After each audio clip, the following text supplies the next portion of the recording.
بسم اللہ الرحمن الرحیم۔ السلام علیکم۔ محترم خواتین و حضرات، امام غزالی رحمۃ اللہ علیہ کی ایک کتاب ہے احیاء العلوم، بڑی مشہور کتاب ہے، آپ نے نام سنا ہوگا۔ اس کی انگریزی ورژن بھی ایک ملتی ہے جس کا نام ہے دی ریوائول آف لرننگ۔ اس کتاب میں امام غزالی نے جانداروں کی 3 قسمیں بیان کی ہیں۔ انہوں نے کہا کہ اللہ تعالیٰ نے جانداروں کو 3 اقسام میں پیدا کیا ہے۔ یعنی پہلی قسم ان جانوروں کی ہے جو انسانوں کو صرف فائدہ پہنچاتے ہیں، جیسے گائے، بھینس، بکری۔ ان سے ہم دودھ حاصل کرتے ہیں، اس کے علاوہ جب ضرورت پیش آتی ہے انہیں ہم ذبح کرتے ہیں، ان کو گوشت کھاتے ہیں۔ اور اسی پہ کافی نہیں بلکہ ان کی جو کھال ہے وہ بھی ہمارے کام میں آتی ہے۔ ہم اس سے چمڑا بناتے ہیں اور اس سے بہت سی چیزیں تیار کرتے ہیں، جوتے ہیں، تو ملبوسات ہیں، طرح طرح کے جیکٹیں ہیں، پرس ہیں، بیلٹس ہیں، وغیرہ وغیرہ۔ یعنی یہ وہ جانور ہیں کہ جو انسان کی خدمت میں اس طرح لگے ہوئے ہیں کہ اپنی جان تک قربان کر دیتے ہیں اس کے لیے۔ اس کے بعد جانوروں کی دوسری قسم وہ ہے جو انسانوں کو صرف نقصان ہی پہنچاتی ہے۔ یعنی جب بھی انسان کا ان کے ساتھ سامنا ہوتا ہے تو انہوں نے انسانوں کو نقصان ہی پہنچانا ہوتا ہے، جیسے سانپ ہے، بچھو ہے، یہ ڈستے ہیں۔ اور جیسے مختلف طرح کے درندے ہیں جن کا کام ہے چیرنا، پھاڑنا، حملہ کرنا، انسان کو زخمی کر دیتے ہیں، اسے ہلاک کر دیتے ہیں۔ اور تیسری قسم جانوروں کی وہ ہے کہ جو نہ تو انسان کا کوئی خاص نقصان کرتے ہیں، نہ اس کو خاص کوئی فائدہ پہنچاتے ہیں۔ ان جانوروں میں وہ جانور آتے ہیں جنگل میں رہتے ہیں، جیسے لومڑی ہے، جیسے گیدڑ ہے۔ تو یہ بات کرنے کے بعد امام غزالی یہ کہتے ہیں کہ اے انسان، اگر تو انسان نہیں بن پایا تو کم از کم اتنا کر لے کہ تو ان جانوروں کی طرح ہو جا جو دوسرے انسانوں کو فائدہ پہنچاتے ہیں۔ یعنی گائے، بھینس، بکری کی طرح جو دودھ دیتی ہے، گوشت دیتی ہے، اور اس کا چمڑا جو ہے وہ بھی دوسرے انسانوں کے کام آتا ہے۔ اور اگر تو اس سے یہ نہیں ہوتا تو پھر تو تیسری قسم میں داخل ہو کہ جو نہ کسی کو نقصان پہنچاتی ہے، نہ کسی کو فائدہ پہنچاتی ہے۔ لیکن اگر تو یہ بھی نہیں کر پائے گا تو پھر تو جانداروں کی اس قبیل میں شامل ہوگا جو دوسروں کو نقصان پہنچاتی ہے، جیسے سانپ ہے، جیسے بچھو ہے، جیسے درندے ہیں۔ خواتین و حضرات، اگر آپ اپنے ارد گرد نگاہ ڈالیں، انسان کی تلاش میں اگر آپ نکل کھڑے ہوں تو بہت مشکل ہے کہ آپ کو کوئی ایسا شخص ملے جو اس پیمانے پہ پورا اترتا ہو کہ ہم کہیں کہ جی انسان، اگر ماڈرن انسان دیکھنا ہے تو یہ بندہ ہے۔ یہ تو ہے مشکل۔ لیکن یہ ہے کہ آپ کو ایسے انسان مل جائیں گے جو دوسروں کے لیے فائدے کے کام کرتے ہیں، جو دوسروں کے کام آتے ہیں، جن سے دوسرے انسانوں کو خیر پہنچتی ہے۔ ایسے لوگ ملیں گے آپ کو۔ لیکن بہت بڑی اکثریت ایسے لوگوں کی آپ کو ملے گی جن کا کام دوسروں کو سارا دن اذیت پہنچانا ہے، دانستہ یا نہ دانستہ۔ وہ ایسے کام کر رہے ہوتے ہیں جس کی وجہ سے جو دوسرے انسان ہیں ارد گرد رہنے والے، سوسائٹی میں رہنے والے، ان کو تکلیف میں مبتلا کرتے ہیں۔ ایک بڑی مشہور حدیث ہے کہ بہترین انسان، بہترین مسلمان وہ ہے جس کے ہاتھ اور زبان سے دوسرے مسلمان محفوظ رہیں۔ ویسے یہ یہاں پہ مسلمان کا جو لفظ اس لیے استعمال کیا گیا کہ مسلمان کو تکلیف نہ پہنچے، کیونکہ مسلمان عموماً ایسے ماحول میں رہتے ہیں کہ ان کے ارد گرد بھی مسلمان رہ رہے ہوتے ہیں۔ ورنہ یہ جو حدیث ہے اس کا اطلاق تمام انسانوں پہ ہوتا ہے کہ کسی انسان کو اپنی زبان سے یا اپنے ہاتھ سے تکلیف میں مبتلا نہ کریں۔ ابھی ہاتھ سے تکلیف پہنچانا کیا ہوتا ہے؟ ایک تو یہ صورت ہے کہ انسان اپنے ہاتھ میں کوئی ہتھیار اٹھا لے اور دوسرے کو ہلاک کر دے، اسے زخمی کر دے، اس کو ڈرائے دھمکائے۔ ایک تو یہ ہے کہ انسان اپنے ہاتھ سے کسی کو تکلیف پہنچاتا ہے۔ زبان سے تکلیف پہنچانا یہ ہے کہ انسان کسی کو گالیاں بکے، یا یہ ہے کہ اس کے اوپر الزام تراشی کرے، بہتان لگائے اس کے اوپر، یا اس کی غیبت کرے، اس کے غیاب میں ایسی باتیں اس کے بارے میں کرے کہ جب اس کو پتہ چلے تو اس کو تکلیف ہو کہ اس نے میرے بارے میں یہ بات کی ہے۔ یہ تو بڑی واضح صورتیں ہیں، اور ہم ان واضح صورتوں پہ بھی کوئی محتاط لوگ نہیں ہیں عموماً کہ ہم اس میں احتیاط کریں کہ ہم یہ کام نہ کریں۔ لیکن یہ دیکھا کہ بعض بہت دیندار لوگ، بڑے سمجھدار لوگ، بعض ایسے کام کرتے ہیں جو بظاہر انہیں پتہ بھی نہیں ہوتا کہ وہ اپنے ہاتھ سے، اپنی زبان سے یا اپنے طرز عمل سے دوسروں کو تکلیف میں مبتلا کر رہے ہیں۔ اب میں چھوٹی سی ایک مثال دیتا ہوں کہ آپ جوائنٹ فیملی میں رہتے ہیں کسی گھر کے اندر، اور وہاں پہ بہت سی چیزیں ہیں جو مشترکہ استعمال کی ہوتی ہیں، ان کی مخصوص جگہ ہوتی ہے کہ یہاں رکھیں، یہاں پڑی ہوگی۔ مثلا نیل کٹر جی فلاں دراز میں پڑا ہوگا، جی تولیہ جو ہے نا واش روم کے بعد تار پہ ٹنگا ہوا ہوگا، وغیرہ وغیرہ۔ اب ہوتا ہے کیا ہے کہ ایک آدمی آتا ہے میرے جیسا کیجول، وہ واش روم سے وضو کر کے نکلا، اس نے تولیہ استعمال کیا، ہاتھ منہ پہنچا، اور بجائے اس کے اس کو وہاں تار پہ ٹانگے جہاں سے اتارا تھا، تو اس کی مخصوص جگہ ہے، وہ کیا کرے گا کہ تولیہ لے کے چلے گا اور کسی کونے خدرے میں اس کو پھینک کے آگے نکل جائے گا۔ اب جو دوسرا بھائی یا بہن اس کی، وہ آئیں گے، انہوں نے وضو کیا، وہ جب باہر نکلے، اب ان کو تولیے کی تلاش ہے، وہ تار پہ نظر ڈالی، وہاں تولیہ نظر نہیں آ رہا۔ اب وہ خدا کا بندہ یہ بندی ادھر ادھر وہ دیکھ رہے ہیں کہ تولیہ کدھر ہے، تولیہ نہیں مل رہا، ظاہر اس کو کوفت ہو رہی ہے، اذیت ہو رہی ہے۔ تو یہ جو طرز عمل ہے، یہ جو آدمی یہ کام کر رہا ہوتا ہے، وہ اپنے ہاتھ سے دوسرے کو تکلیف پہنچا رہا ہے، لیکن اس کو پتہ نہیں ہے۔ ہو سکتا ہے بہت دیندار آدمی ہو، لیکن اس کو پتہ نہیں۔ اسی طرح بعض لوگ یہ کرتے ہیں کہ سڑک پہ گاڑی چلا رہے ہیں، سڑک تنگ ہے، اور وہ اپنی دھن میں جا رہے ہیں، سلو سپیڈ سے جا رہے ہیں، پیچھے سے گاڑی آ رہی ہے، وہ تیز ہے، اب وہ ہارن دے رہا ہے اس کو کہ مجھے راستہ دو، لیکن صاحب راستہ دینے کو تیار نہیں، اپنے موبائل پہ کس سے لگے ہوئے ہیں۔ اگر راستہ دیتے ہیں تو بالکل ہلکا سا تھوڑا سا راستہ دے دیتے ہیں کہ اس کو اوورٹیک کرنے میں بھی دشواری پیش آتی ہے، اور وہ پلی طرف میں بھی کچے راستے پہ اتر جائے، اور اس کی گاڑی جو اس کو جھٹکے لگ رہے ہوں، لیکن یہ پرواہ نہیں کریں گے، اور انہیں احساس بھی نہیں ہوگا کہ انہوں نے اپنے ہاتھ سے دوسرے بھائی کو تکلیف پہنچائی ہے۔ یہی صاحب جب پارکنگ ایریا میں جائیں گے تو غلط جگہ پارکنگ کر دیں گے، راستے میں گاڑی کھڑی کر دیں گے، یا کسی دوسری گاڑی کے پیچھے اس طریقے سے گاڑی کھڑی کریں گے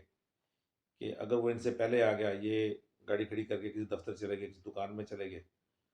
اور آگے والا بندہ اپنا کام ختم کر کے باہر نکلا، اب وہ گاڑی نکالنا چاہتا ہے تو گاڑی کے پیچھے گاڑی کھڑی ہے، اور دوسری طرف سے نکلنے کا راستہ نہیں، تو اس شخص کو جو ذہنی اذیت ہوگی، اس کو جو کوفت ہوگی، اس کے بارے میں انصاف نہ کوئی احساس ہے، نہ انہیں پتہ ہے کہ انہوں نے یہ کام کیا ہے اور اپنے ہاتھ سے دوسرے بھائی کو اذیت پہنچائی ہے۔ زبان سے اذیت پہنچانا ایک تو وہ قسم تھی جو بڑے واضح ہے، میں نے آپ سے کہا کہ بہتان تراشی، غیبت، گالیاں بکنا کسی کو، وہ تو واضح ہے۔ لیکن یہاں پہ بعض صاحب ایسے ہیں کہ وہ اپنی طرف سے ایک نیک کام کر رہے ہیں زبان سے، مثلا سلام کرنا، دیکھیں سلام کرنا کتنی اچھی چیز ہے، بڑی تاکید ہے یہ سلام کرنے کی، لیکن بعض مواقع ایسے بھی ہوتے ہیں کہ اگر آپ اس جگہ سلام کریں تو غلط ہے، آپ دوسرے آدمی کو ڈسٹرب کر رہے ہیں۔ مثال کے طور پہ ہم مسجد میں داخل ہوتے ہیں، آوازیں بلند کہتے ہیں السلام علیکم ورحمۃ اللہ وبرکاتہ، اب جو لوگ سن رہے ہیں ان پہ واجب ہے آپ کو جواب دیں، لیکن ہوتا ہے کیا کہ آپ مسجد میں جب داخل ہوتے ہیں تو وہاں بالکل قریب ایک آدمی قرآن پاک کی تلاوت کر رہا ہے، اب اس کے کانوں میں آپ کا سلام پڑ گیا، اب اس کی توجہ کو تلاوت سے ہٹ جائے گی، وہ یا تو آپ کو جواب دے گا یا کم از کم ڈسٹرب ضرور ہوگا، جواب دیتا تب بھی آپ نے اس کی تلاوت کو انٹرپٹ کر دیا، اور اگر نہیں دیتا تو اس کے دل میں کم از کم تھوڑی دیر کے لیے خیال آئے گا کہ میں جواب دوں کہ نہ دوں، اس کا دھیان ضرور بٹے گا اس چیز سے۔ اسی طرح کوئی شخص ذکر کر رہا ہوگا، کوئی میں بھی فرض سے پہلے سنتیں ادا کر رہا ہوں، تو ایسے موقع پہ چاہیے تو یہ کہ آپ یا تو سلام نہ کریں، اور اگر کرنا ہے تو بہت دھیمے انداز میں کریں گے، بہت قریب کسی ایسے بندے کو سلام کر لیں جو فارغ بیٹھا نظر آ رہا ہے، تلاوت نہیں کر رہا، ذکر نہیں کر رہا، نماز نہیں پڑھ رہا، اس سے آپ سلام لے لیں۔ لیکن میں نے یہ دیکھا ہے مسجد میں چونکہ جانا ہوتا ہے اللہ کے فضل سے، تو بہت سے لوگ جو جماعت کے قریب مسجد میں داخل ہو رہے تھے، ایک کبھی سلام کر کے فارغ ہوتا، دوسرا آ کے السلام علیکم، تیسرا آ کے السلام علیکم، آواز بلند وہ سلام کر رہے ہوتے ہیں، اور میرا یہ خیال ہے، اور یہ بات میں نے مفتی تقی عثمانی صاحب کی کتاب میں پڑھی ہے کہ اس طریقے سے سلام نہیں کرنا چاہیے۔ تو یہ ایک صورت ہوگی اپنے زبان سے. پھر دیکھیں یہ جو ہم وعدہ خلافیاں کرتے ہیں، ایک شخص سے ہم نے وعدہ کیا جی کل میں جی آپ سے ملنے کے لیے فلاں وقت میں آؤں گا، مل کے فلاں جگہ چلیں گے. آپ نے زبان سے وعدہ کیا، پھر بھول گئے، اور وہ آپ کا انتظار کر رہا ہے، وہ کسی اور جگہ گیا بھی نہیں. تو آپ نے اس شخص کو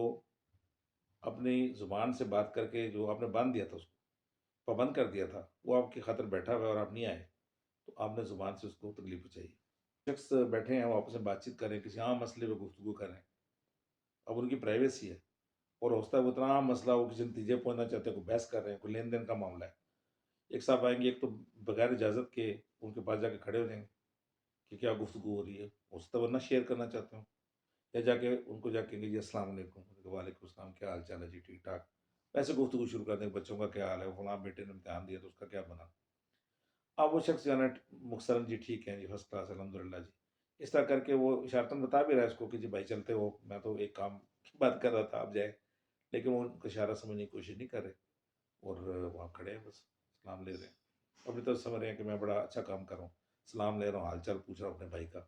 لیکن اصل میں اپنے بھائی کو اذیت پہنچا رہے ہیں. بعض لوگ یہ کرتے ہیں کہ گلی میں جب مکان بناتے ہیں تھوڑا اونچا بناتے ہیں، کہ ان کے ذہن میں یہ ہوتا ہے کہ مستقبل میں گلی دوبارہ پکی ہوگی تو یہ گلی اونچی ہو جاتی ہے تو گھر نیچا ہو جاتا ہے، تو شروع میں ہی گلی سے خاصا اونچا مکان بنا لیتے ہیں. لیکن پھر یہ کرتے ہیں کہ گھر میں موٹر سائیکل داخل کرنے کے لیے یا اپنی گاڑی داخل کرنے کے لیے ایک وہ تھڑا بناتے ہیں جس کی سلوپ وہ اتنی لمبی رکھتے ہیں کہ آدھی گلی اس کے اندر گھیر لیتے ہیں. آپ کو ایسے بے شمار تھڑے ہماری گلی محلوں میں نظر آئیں گے کہ جس سے دوسری گاڑی وہاں سے نہیں گزر سکتی، لوگوں کو بڑی دشواری ہوتی ہے، کوفت ہوتی ہے، اور دل میں برا بھلا لوگ کہتے ہیں، لیکن کسی نے پرواہ نہیں کی اس کی کبھی. بڑے بڑے دیندار لوگ یہ کام کرتے ہیں. اسی طرح غیر ضروری جگہ پہ اسپیڈ بریکر بنائیں گے، اور اسپیڈ بریکر بھی اس طرح کا بنائیں گے کہ گاڑی جو ادھر سے گزرے گی تو اس کی بجائے اس کے وہ اسپیڈ بریکر کا کام کرے، وہ کار بریکر کا کام کرے گا، نیچے سے گاڑی کو لگ جائے گا، اس کا سلنسر جو ہے اس کو توڑ دے گا یا کوئی اور نقصان کر دے گا اس کا گاڑی کا. یہ کام کرتے ہیں. گھر کی خواتین عموماً یہ کرتی ہیں کہ یہ سوچ کے کہ صفائی نصف ایمان ہے، گھر کی روزانہ صفائی کرنی ہے، دوسرے تیسرے دن فرش ضرور دھونا ہے انہوں نے، اور فرش دھویں گے اور گھر کی ساری گندگی اور وہ جو گندا پانی ہے وہ پش کر دیں گے گلی میں. اور ان کے گھر کے سامنے بہت بڑا ایک پول سا بنا ہوگا، کیچڑ کیچڑ ہوگا اس گلی میں، اور جو گزر رہا ہوگا اس کے جوتے لت پت ہو گئے، اس کے لباس پہ چھینٹے پڑیں گے. اگر کوئی انسان وہاں سے گزر کے جا رہا ہے، کوئی نمازی مسجد جا رہا ہے، ایک موٹر سائیکل والا آئے گا تو وہ زن کر کے وہاں سے گزر جائے گا اور سارے چینٹے اڑا کے اس بندے کے کپڑوں پر ڈال دے گا جو مسجد میں نماز پڑھنے کے لیے جا رہا ہے. یہ عام بات ہے ہمارے یہاں، آپ بھی اس چیز کو آبزرو کرتے ہوں گے، ہم اس کی پرواہ نہیں کرتے. یہ بھی دوسرے مسلمان کو ایذا پہنچانے والی بات ہے. اسی طرح کہیں کھانے کے لیے بیٹھیں گے، کسی پارک میں بیٹھیں گے، جو بچا کچا کھانا ہوگا اس کے شاپر اور باقیات جو ہیں بجائے اس کے اٹھ کے جائیں کسی ڈسٹ بن میں وہ چیزیں رکھیں، وہیں پہ پھینک کے چلے جائیں گے، جو بعد میں لوگ آئیں گے ان کو تکلیف ہوگی، اس کو ایذا پہنچانے کا باعث بنیں گے. کیلے کا چھلکا راستے میں پھینک دیں گے، وہ پھسل جائے، اس کو چوٹ لگ جائے، کوئی پرواہ نہیں. اسی طرح پبلک جیسے ٹوائلٹ ہو یا واش روم ہوتے ہیں ان کو استعمال کرنے کے بھی آداب ہوتے ہیں. موٹر وے پہ آپ جائیں، آپ دیکھتے ہیں سروس ایریاز میں بہت سے جہاں پہ ٹوائلٹ بنے ہوتے ہیں، تو آپ اکثر یہ آبزرو کریں گے کسی اور ٹوائلٹ میں جائیں تو جو صاحب اس سے پہلے وہاں پہ ٹوائلٹ کو استعمال کر کے گئے ہیں انہوں نے یہ بھی زحمت گوارا نہیں کی کہ وہ پانی چلا کے چلے جائیں، اور اس کی وجہ سے جو آنے والا بندہ ہوتا ہے اس کو کوفت ہوتی ہے، اس کو اذیت ہوتی ہے، لیکن وہ اس کی پرواہ نہیں کریں گے. تو اس طرح کی بے شمار باتیں ہیں روزمرہ کی جو آپ آبزرو کرتے ہوں گے. تو میری گزارش یہ ہے کہ ہم سب کو اس پہ غور کرنا چاہیے، سیوک سینس کا مظاہرہ کرنا چاہیے، دوسروں کے لیے ہم اظہار ثانی کا باعث نہ بنیں، دوسروں کو راحت پہنچائیں. مزہ تب ہے کہ آپ کسی جگہ پہ گندگی پھینکنے کے بجائے وہاں پھول لگا دیں کہ آنے والے دیکھیں تو وہ خوش ہوں کہ یہاں جی کسی نے پھول لگائے، یا کوئی پانی کا جو ہے نا کولر لگا دے کہ گزرنے والے کسی پیاسے کو اگر پیاس لگے تو وہاں سے وہ پانی پی لے، اس کے لیے فائدہ کا باعث بنے. اسی طرح کوئی آدمی ہے اس کا کام آپ کروا سکتے ہیں، اس کے ساتھ چل پڑنا، اس کو فائدہ پہنچا دینا، یہ زیادہ بہتر ہے بجائے اس کے کہ اس کے کام میں رکھنا ڈالیں. دفاتر میں ہمارا طرز عمل کیا ہے، ایک آدمی آتا ہے وہ کہتا ہے جی کہ میں بڑی دور سے آیا ہوں، میرا یہ کام ہے، وہ کہتا ہے جی ابھی تو جی ٹائم ختم ہو گیا، تو آپ یوں کریں گے کل تشریف لیں. وہ کہے گا جی میں بہت دور سے آیا ہوں، بڑا کرایہ خرچ کر کے آیا ہوں، مہربانی کریں 2 منٹ کا کام میں کر دیں، لیکن ہم کہیں گے دفتر کا ٹائم ہے. ختم ہو گیا، معذرت آج نہیں ہو سکتا. یعنی ہم دوسرے کے لیے آسانی کا باعث نہیں بنتے، دشواری کا باعث بنتے.